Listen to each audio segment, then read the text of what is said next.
The president just can't keep signing presidential memorandums and proclamations every time Congress fails to do its job, and every time Democrats are holding our entire country hostage, picking and choosing which programs and agencies they want to fund just because they don't like this administration's policies. That's not how it's supposed to work. They voted 7 times against funding DHS over partisan and political reasons. And so, again, the president has stepped in to do the right thing at this moment in time, but the president is also encouraging Congress to come back to Washington to permanently fix this problem. That was White House Press Secretary Karoline Leavitt speaking to reporters yesterday in the briefing room. The White House has repeatedly blamed Democrats for failing to reach a DHS funding deal. But a new analysis in the Boston Globe argues it's Republicans who actually own the shutdown. Joining us now, the author of that piece, political reporter for the Boston Globe, James Pindell. James, great to see you. We'll avoid talking about the Red Sox 1-3 start, and instead talk about my son goes to bed listening to the games, and of course they lost 8-1. They're in last place, and at one point he's like, "You know what? I will go to bed. I'm not going to stay up." So yeah, we're not. Things are bleak when the child opts to turn off the radio and go to sleep. So let's talk about your piece here, because you're right. The Republicans have made efforts, and namely the president and his team, to say Democrats own this. But that's a harder argument to make, I'm assuming, because Republicans don't just own the White House, but both branches of Congress. Yeah, and it's an argument they could obviously make again and again in the first part of this shutdown. This is now, of course, the longest temporary shutdown in American history, following the longest full government shutdown in American history just this last fall. So Americans are used to the contours, unfortunately, of how these things work, and particularly politically. And most Americans are asking themselves from the very beginning, what's this all about? How's this going to end? And who's being the most reasonable?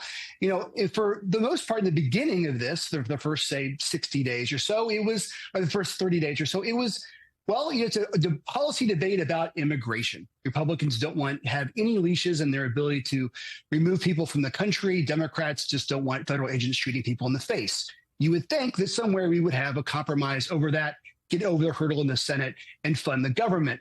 But that debate has significantly shifted last week when the president first said, you know, even if you come up with a deal, I'm not going to sign anything unless you also pass this unrelated voting rights or voting law bill, not rights law, but this election law bill. And then that seems to be a no-go in the Senate. But then something, obviously, as your reader watchers know, happened really important last week, which is when the Senate passed a bill that funded DHS except for ICE and CBP. And then, of course, it was DOA in the House. And so now we have, instead of a binary choice of who's the most reasonable, which camp you're supposed to go to, you now have 3 camps to choose.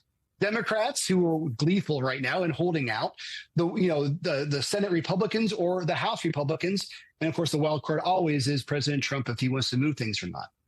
So, Frank, take the next question to James, but I'll just say to you, it was stunning to me that after weeks of this pain, the airport lines in such pain, the real acknowledgement, bipartisan acknowledgement, this was a crisis at the airports, and the Senate Republicans finally got together a deal.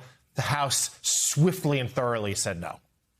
They say no, and then Trump turns around and signs this order, which essentially ruins his leverage in all of these negotiations, because anytime he wants to try to take away the Democrats' leverage here, he can he's shown that he'll give. And so, James, I'm just going to throw the question to you.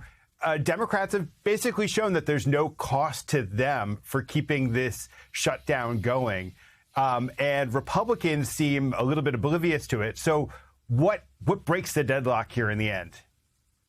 It's very unclear. Now we're talking about not just days or weeks. We're talking about months. People are talking about summer. People are talking about the fall. And if the pain point has always been these TSA lines, and the president is called to do something about the TSA lines, you're right. He's lost all leverage. And it's important to note that in the executive order yesterday, he paid for the agents going back to, when the shutdown began in the middle of February, but not exactly clear about what's going to happen going forward. But the leverage is done. And Democrats have no incentive to let this go. And if the pain point is gone, because he constantly passes or constantly signs these executive orders, it's not even exactly sure why anyone, even House or Senate Republicans, would compromise. Yeah, and certainly if those lines explode yet again in Easter holidays, spring breaks, or, as James says, into the summer, then the political pain threshold just goes that much higher. Political reporter for the Boston Globe, James Pindell. Great to see you, James. Thank you for joining us. You can read his new piece, headlined "How Republicans Ended Up Owning the DHS Shutdown," online now at the Boston Globe.